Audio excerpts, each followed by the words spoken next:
Becoming You show with me, your host, Leah Rowling. Do you believe you are capable of choosing your future? Sometimes it takes just one person to believe in you, for you to believe in yourself. If you find yourself continuing to say, someday I will take better care of myself, only to continue living the same day over and over and over again, then you, my friend, are in the right place. I am your biggest cheerleader, inspiring you to become you on purpose and with intention. Are you ready to create a life you love? I'm excited to share with you some big ideas that you can use today to inspire, impact, and influence your life and everyone in it. The Becoming You show starts now.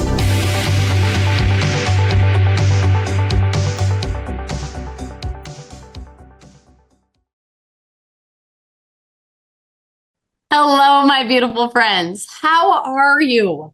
How are you? I know that I am super excited because I'm pre-recording this podcast because I'm going to be in Nashville when I would normally record it because I'm celebrating my 50th birthday. And I have friends that are flying in from all over the country, and my cup is just like runneth over. So if I'm coming with a bit of a different energy to this conversation that we're going to have today, that might be why. It's also because this conversation is so huge, and I think we're going to have a lot of fun today because I'm going to share with you a really vulnerable story where I completely failed as a leader. And I'm gonna tease it out for you. But what's good in your life, right? What is good in your life? Are you integrating the good? Are you feeling the fullness of life, right? Because that is, my friends, what is required to have a fulfilling one, right?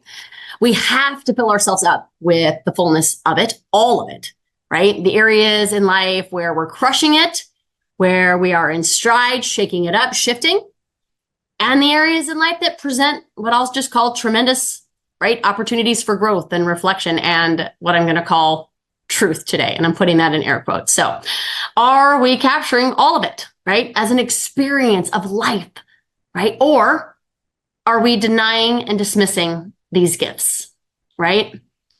And as I was trying to tease out this conversation, I came up with 3 challenges, right?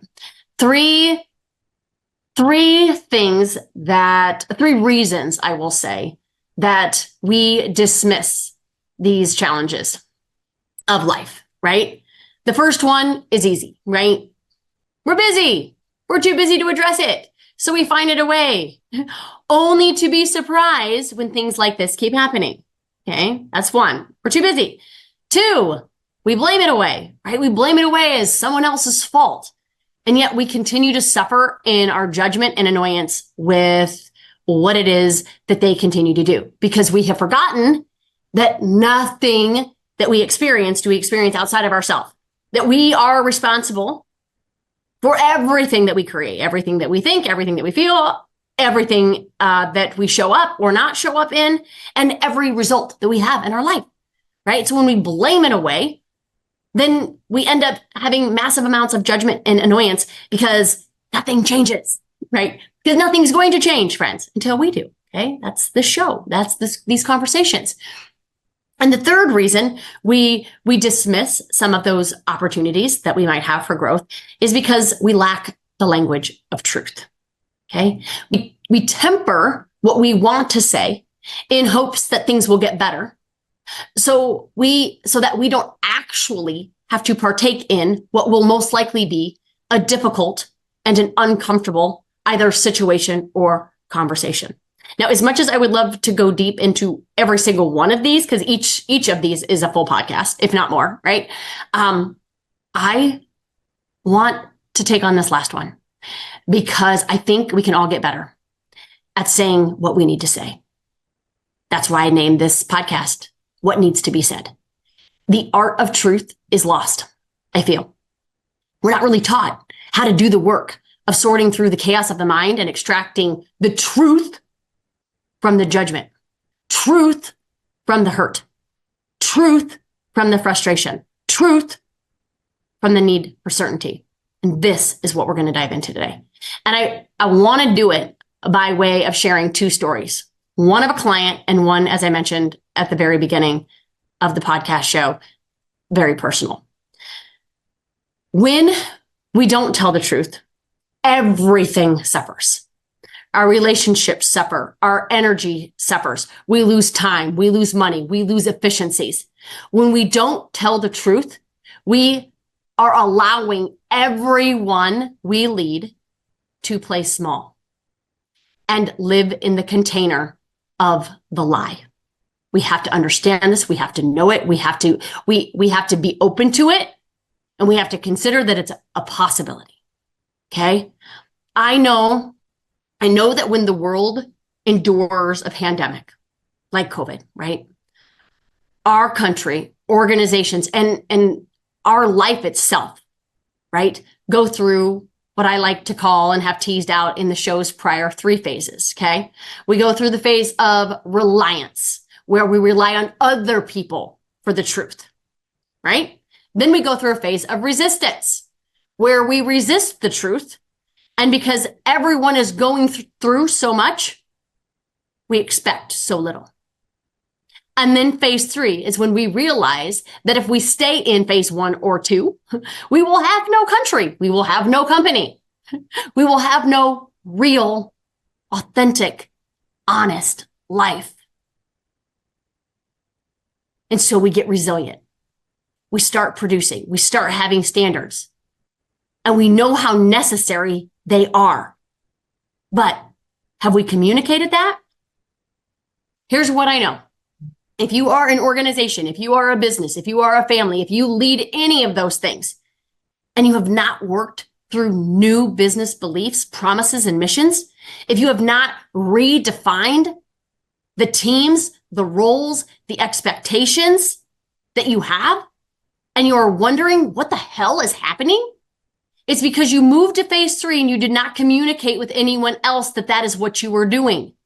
They, your team, your customers, your family, your friends are still in phase 2, right? Where there is tremendous latitude and exceptions. Exceptions, right, that I might add, would have never been made historically, right? There's not a standard, let alone an expectation of any sort of excellence. This lack of communication under the guise of being generous, being empathetic, being understanding is the very thing that diminishes the value and the potential of our humanity. Okay. We say that it's a millennial issue, right? Or it's the younger generation, right? I think that is a cover. And I'm going to be bold. This is my show. I get to say what I want to say. I think it is a cover for our own lack of courage and a willingness to tell ourselves the truth. We will never be able to tell anyone else the truth if we can't tell ourselves the truth. So here's what I know. If we have not, as leaders of organizations, leaders of our families, leaders of missions, leaders of impact, leaders of anything, right? If we have not reevaluated and looked at which phase we're in, phase 1, phase 2, phase 3, right? And which phases our teams are in, we owe it to ourselves to do that, okay? So I want to share with you a couple of stories and just why I decided to talk about this particular topic in this podcast. Because first it was him, and then I found myself in the very same situation. So there is a leader of a major organization that I have the privilege to get to coach and consult around. And he was really struggling to say what he needed to say, right? A employee will come up to him. He'll say it's a family issue, and he'll concede and he'll be like, sure, go. It's no problem, right? He'll say yes. He'll say yes under the guise of having family as a value, right? Will justify that it's okay to concede, to make it harder for all the rest of the people that are staying to do the work, to pick up on the work, to handle his slack. Because, well, family is a value. But here's what also is interesting. Excellence is a value. right? In this case, family is easy, and we discount. We discount because we're afraid to tell the truth. We are afraid that he might be upset, that he might say bad things about us, that he might be disappointed, that he might quit, that he might think badly of my client, right? And we forget that leadership is not about us. And then at the same time, it's all about us. But we forget that in this moment in time, truth is the kindest thing. In this case, the truth is honoring my client, honoring the employee, and honoring the relationship. Okay? It's a 1, 2, 3 approach to mitigating these, what we might call awkward or difficult conversations with ease. Because remember, friends, there's no such thing as a difficult and an awkward conversation. There isn't. It's only difficult because of your thoughts about the conversation. So this is what it could look like if we wanted to. And this is the conversation that I invited him to consider, right? And I always say, right?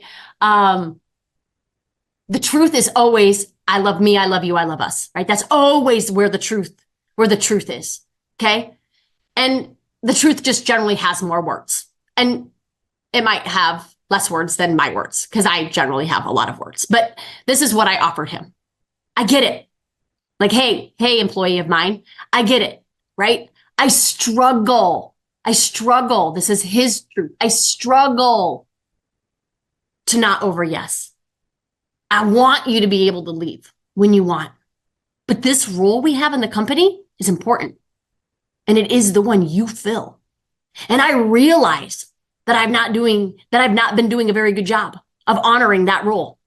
I've not done a very good job of honoring you by suggesting that it's optional. You, employee of mine, are not optional. And when I give it consideration for it to be optional, I discount you. I discount your value by suggesting others. By saying yes, right? Every time you want to leave early, every time you have a child issue, a grandchild issue, right? Again, things that we might not have ever historically conceded on. Every time I say yes, I devalue you. I discount the importance of the role, and I devalue the effectiveness of my leadership. That is what happens when we don't tell the truth. And then because we didn't tell the truth, we give other people permission to play the family value card. So that now they go. And now we have a bunch of people that aren't being elevated, called up into the higher potential of who they are, because we don't have the courage to say what's true.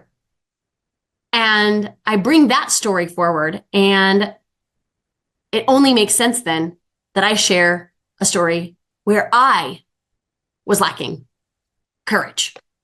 And I was doing a training last week, and I could tell that about 20% of the room was not interested, right? And I've done trainings for this company for a really long time. And we had some new people. In the room that I could just tell they were not interested. Perhaps it was the content, perhaps it was an out of obligation that they felt that they needed to be there and sit through it. Either way, there was a part of me that wanted to say something. I mean, this is what I was thinking in my mind. If they were in my training room, right? If they were in my home, or if they were in my Zoom room and they were disengaged, I would have asked them to leave. If they were coming to my house, right, with my comfy chairs and my couches, and we're all taking notes, and they felt like it was more important for them to be anywhere else, I would have asked them to leave gladly. ask them to leave. If they're on my Zoom and we're in a training and they don't have their camera on, if I can't see you, get to the recording. I'd have had no problem asking them to leave. No problem at all, but I didn't. I justified in my mind all of the reasons why I couldn't. It wasn't my house. I didn't want to make anyone feel uncomfortable. I was being paid to do a training. And if I called people out for not listening, not paying attention, not engaging, that might have reflected poorly on my training, on the work that I do. Right? So I didn't. Instead of calling up, I lowered myself down. I did not honor myself, nor did I honor the 80% of the people that were there, taking notes, listening, having aha moments, having some tears, thanking me for the training. I devalued everyone's experience, all 100% of them. I lied to myself. I know I lied to myself because if this was happening, like I said, in my house, in my Zoom room, I would have asked them to leave. I lowered myself to the 20%. And in that effort, I devalued the work. I devalued the mission. I devalued my leadership for every single person, including myself, by not asking them to go. Because I was more concerned about how they would feel and less concerned about the value of the work that I do, the value of the training. And interestingly enough, you guys, the training was on confidence.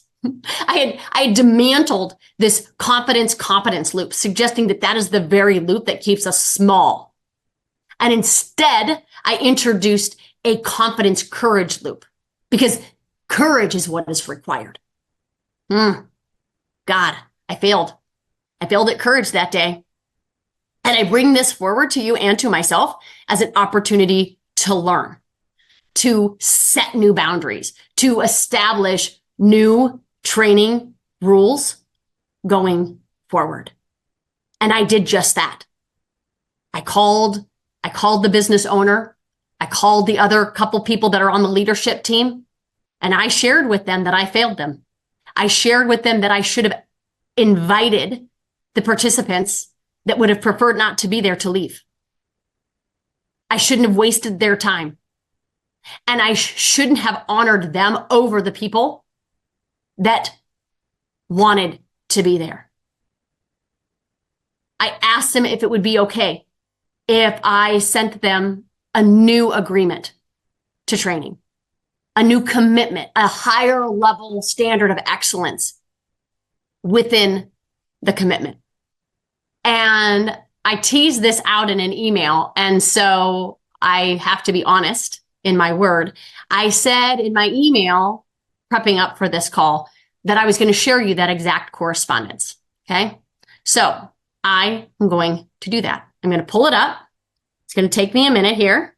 Got to pull up my email and I'm going to read it for you. I won't read all of it because remember, my truth is a little wordy, but basically what I had offered up is that there's something about the trainings that we do that makes us different. And so I separated that and I said, we know there is always more to learn. We are mavericks. We are pioneers. We are trailblazers. We embrace new ideas and innovative ways of approaching old challenges. We are always looking forward to the next step. And then I continue to say, our coaching school commitment. In coaching school, we are committed to bettering our lives. The coaching school is the training that we do. We are committed to bettering our lives, bettering our families, and bettering the culture of this organization that we have the opportunity to work in. In coaching school, we learn, we listen, we love, we participate, we hold space, we cry, and we share freely. We do not harm. We do not distract. We are not on our phones. We are not having side conversations. We don't disrespect ourselves in that way. We show up in full presence, ready to learn, ready to grow, and to accelerate our learning. We care about others that show up. We care about how we show up. And then there was an acknowledgement and a commitment as I signed this off. And it read this: I failed. I failed all of you at the last training. I failed those of you that showed up in full presence, those that respected the training, the growth, and one another. I failed those of you that would have preferred not to be there. I did not invite you to leave. I should have. I wasted your time, and I allowed for this training to be devalued. This was on me. It will not happen again. If you want to better your life, if you want to better your health, better and have better relationships and care about how you show up in the world, knowing that you are the role model and it starts with you, then I will see you next month. And if this is not, I won't. But please understand, I harbor nothing but love for you. I see you in a potential that you may not see in yourself yet. And that's okay. I just refuse, and I will no longer tolerate to have those who are wanting to show up and play full out not be given the opportunity to do just that. I'm excited about August and for all of you. I look forward to being better for all of you with gratitude and commitment. That was my email. That was my email. That is what I had sent out. After I had sent that out, it invited me to ask another question. Where else am I lying to myself? Where else am I not being transparent? Right? Where am I not saying what needs to be said? When was the last time you reflected on just that question? And what if you didn't actually have to say what comes up? Sometimes I like to give myself permission to be like, okay, what needs to be said? Remember, I'm not going to hold you accountable to saying it, but just what if you could say anything to anyone, right? You unpacked the judgments, you unpacked all the lies in it. So all you were left with is truth, right? And we know the formula for truth, right? The formula for truth is, this is me honoring me. This is me honoring my emotions in this situation. I own every single one of them. I own the thoughts that I gave over to the situation, and I own my experience in it. This conversation is not to blame. It's not to shame. It's not to should all over you. It is an offering of sharing. I'm going to share you how I feel. This is how I felt about this situation. It's allowing them to share what they were navigating, knowing that I don't have to justify and argue how I felt. I just get to be 100% validated in that experience of myself. And I get to let them be 100% in experience of whatever it is that they're feeling. I get to just let them feel whatever it is that they want to feel. And then I get to honor the relationship. I get to honor all of it without having to explain my position. I get to listen and to hold space. So if that was available for you to choose, then it is. What conversations would you have? What would you say? Who are those people that you're like, oh God, I want to say something, but I just can't? Or this one, oh man, if I said what I really wanted to say, it will be mean. It wouldn't be mean. I promise you. You just haven't separated out the judgment from the truth. That's why it's mean. The only reason it's mean is because there's judgment attached to it, right? Let go of the judgment. Let go of the judgment, and then you just are left with truth, your truth. And your truth might not be their truth, and it's okay, right? I just think reflecting on our own honesty is the means to real confidence. The confidence that says, you know what? I have my own back. The confidence that says, I'm a person that does what she says she's going to do. The confidence that says, I'm a person that is honest, that says what needs to be said, that reminds me of my integrity and my character. So much of the work that I do is to help people discover their truth so that they can live it out, so that they can show up someone that they not only recognize, but love. Right? I hope I was able to do that for you today by sharing my truth with you, by sharing that although I effort to be as honest and as transparent as I possibly can be, I fail to invite courage in. I took the easy road. I took the one that was least uncomfortable for everyone. And I denied them of that experience. I denied them of the experience of discomfort.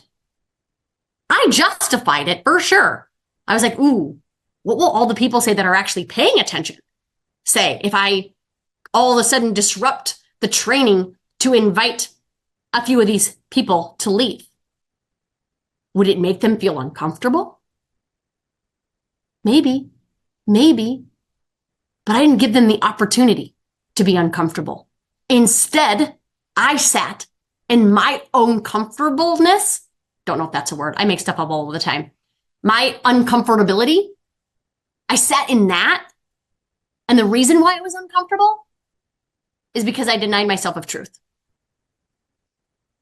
I did not let courage in. I denied myself of truth. That's a nice way of saying that I lied.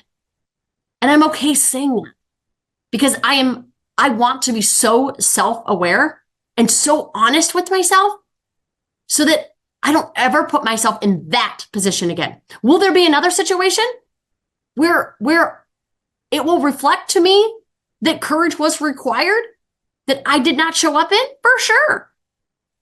But not there. Not there.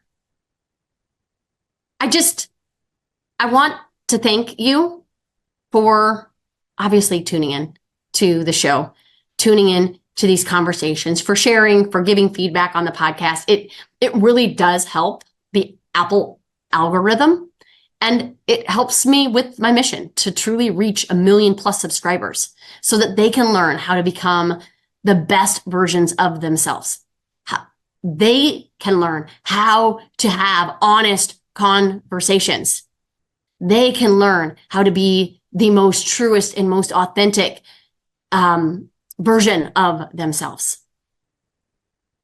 If you want to know more about how to move yourself and your company into the phases that I was talking about earlier in the show, or even to just learn how to say what needs to be said without tiptoeing truth, right? I would love for you to invite and check out what we just released around the Leader Within experience.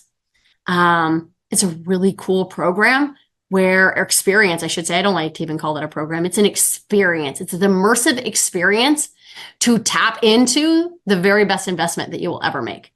And that is the one with yourself. In that experience, I invite all the visionaries of the world, the ambitious leaders of the world, the leaders that are navigating transitions in and out of organizations of the world to partake in. I want you to imagine a world where you're able to handle any situation. Not because you have a prescripted answer, but because you have developed the internal resources and the skills to respond effectively.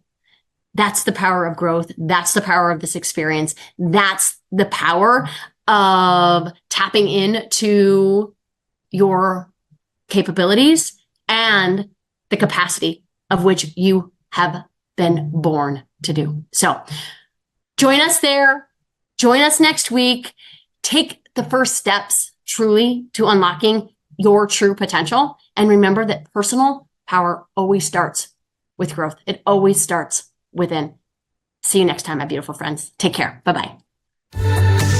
You have been listening to the Becoming You Show with me, your host, Leah Rolling, where I share big ideas to inspire, impact, and influence your life.